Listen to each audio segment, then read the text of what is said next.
All right, everyone, so welcome back to another lesson in the project management world. And today we're going to be talking about starting the project, but very specifically determining appropriate project management methodologies and practices which are actually applicable to your project, because as you can imagine, not every methodology, not every approach is going to be applicable to your projects.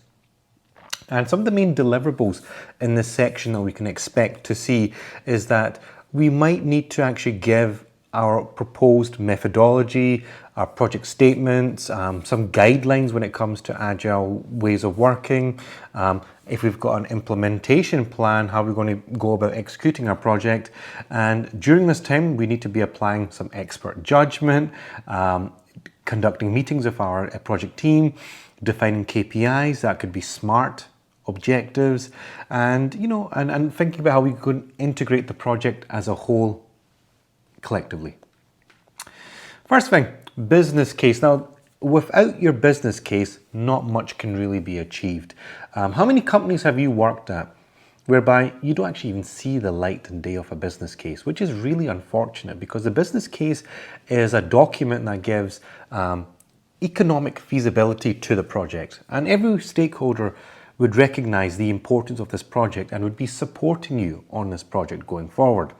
And it establishes, the major benefits of this project compared to other projects, and really where it is in terms of its priority ranking within the organization. Because sometimes you'll see a lot of projects go through this backwards and forwards between other projects because it's lesser priority. So it's a good idea to have a business case that clearly defines this from the get-go. And the most important thing, provides a basis for authorization of further project activities. So in many organizations, you'll probably see the practice whereby you just kickstart yourself into a project and there's no business case document supporting it.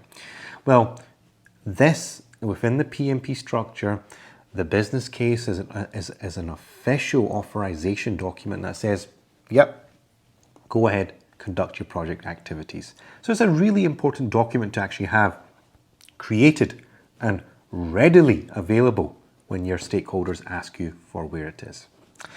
And business needs, high-level deliverables, requirements, all that good stuff. Now, the implementation plan is really critical. I see so many project teams that kick off without a project implementation plan. But a project implementation plan has many things that allows you to really decipher how you're going to break down this project. What do I specifically mean by this? Your initiation, your execution, how you're going to monitor and track, how you're going to close it. How are you going to transfer this project into the live environment? There are many things that you need to consider on this. So the implementation plan needs to be cohesive, needs to have a 360-degree rounded approach, and everyone needs to understand the importance of it and really respect it, because there are many organizations where you just don't see this. The implementation plan is really important, and it helps you really guide your thoughts. And that's maybe one of the most important things. It helps you as a project manager to really place your thoughts down how you're going to take this step by step. And those steps are really critical when it comes to scheduling a project as well. One of the key definitions here is rolling wave planning. And this is really planning, which is, it's an iterative technique, and it allows you to really plan out the work which is near term in much more detail. And the plan and the items which are further in longer term, well, less detail. So the items that are coming up quicker, shorter, and next day, tomorrow, within the next 1 or 2 weeks, you have that much more finely grained planned out. And rolling wave planning, it's used in agile, hybrid, predictive approaches. Actually, most people use it even in their daily lives without you even knowing about it. And it's a form of progressive elaboration. It's a key term there within the PMP, which is applied to work packages, stories even, and release planning as well, which is an agile thing. And really effectively allows you to decompose. Wherever you're thinking about this, always think about decomposition, decomposing work down to levels that one can digest. And even digesting it to the point where you can get activities which are going to be affecting the project team.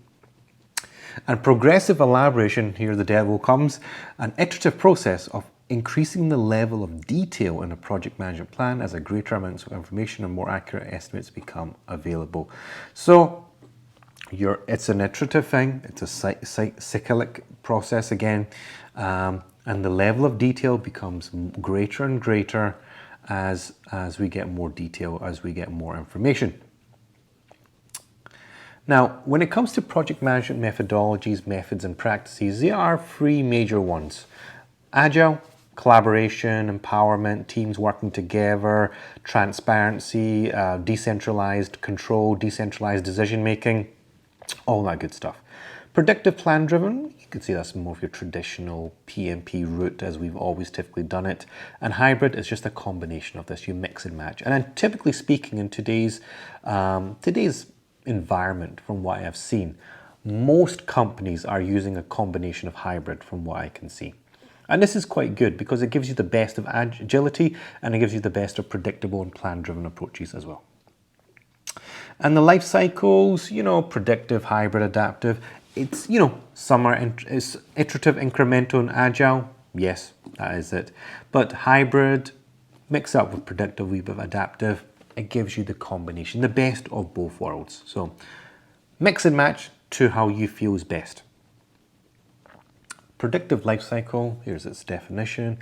It's about determining the project scope, time and cost in the early phases of this life cycle. So it's really about understanding how big this project is, how much time you've got to do it and how much cost this is, but understanding it early on within the life cycle, as it clearly says.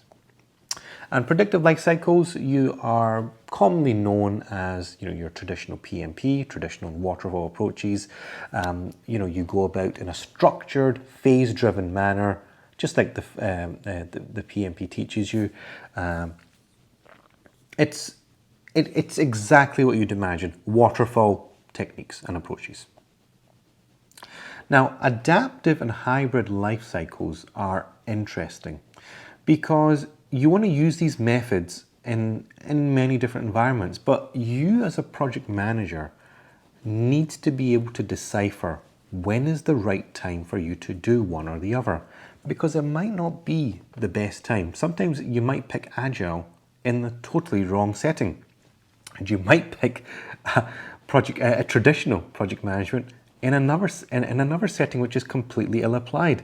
So we want to learn about these methods and when is the right time and the wrong time to apply it. So when it comes to hybrid methodologies, when you're combining predictive and adaptive approaches to offer flexibility to teams, so what are some of the projects that we want to look out for?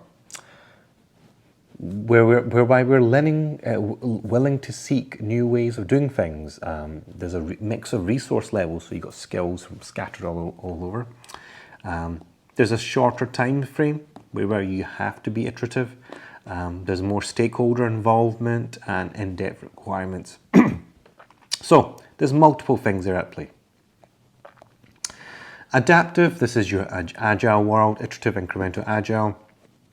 And you can see there, dynamic requirements, single delivery, iterative, incremental.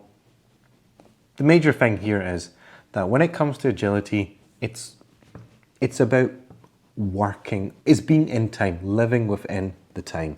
And it's good because if you can do this and you have an understanding to how you want to go about doing this, you have to have an understanding of what hybrid is, adaptive is, and what waterfall approaches are.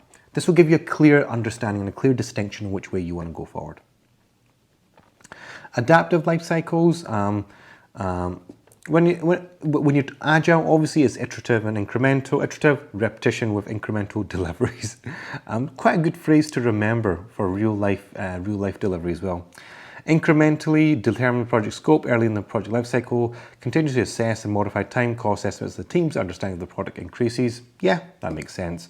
Iterative, uses series of iterations to add functionality to deliverables with a predetermined time frame.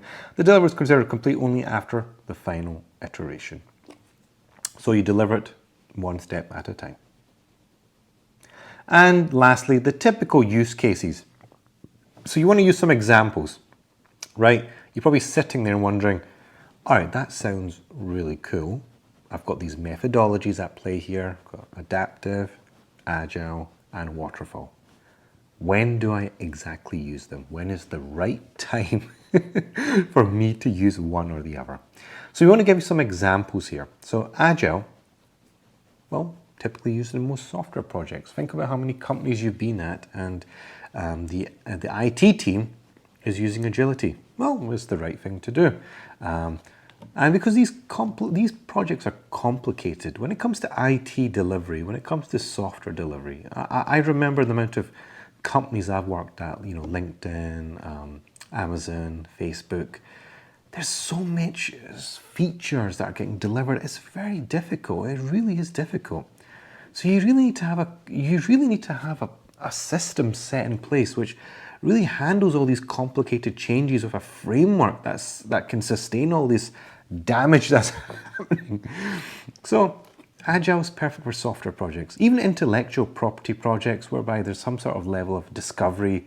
There you have it, research projects. There's some level of research taking place. So that's really, really important that you understand that these things come in hand. Predictive, plan-driven, that's your project management. Construction projects, really good idea. Projects of many physical assets, definitely a good idea. Repeats or similar completed projects, because you have lessons learned, right? If the company's been doing certain types of projects in the past in a very particular way, they would know exactly how to skin that same cat with the exact same methods and tools and techniques.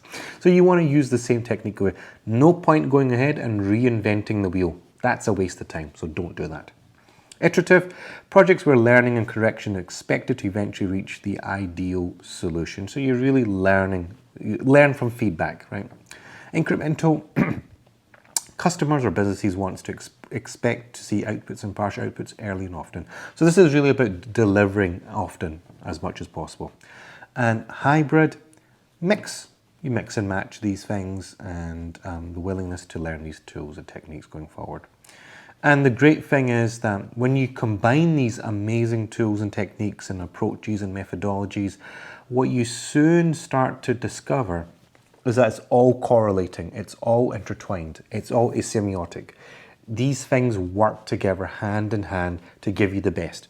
The main thing is you as a project manager needs to be awake to see this, to be alive and aware that you can see this for yourself, that actually these things are not trying to put me back down, they're trying to actually they're trying to make me be progressive and see the end of the light at the end of the tunnel.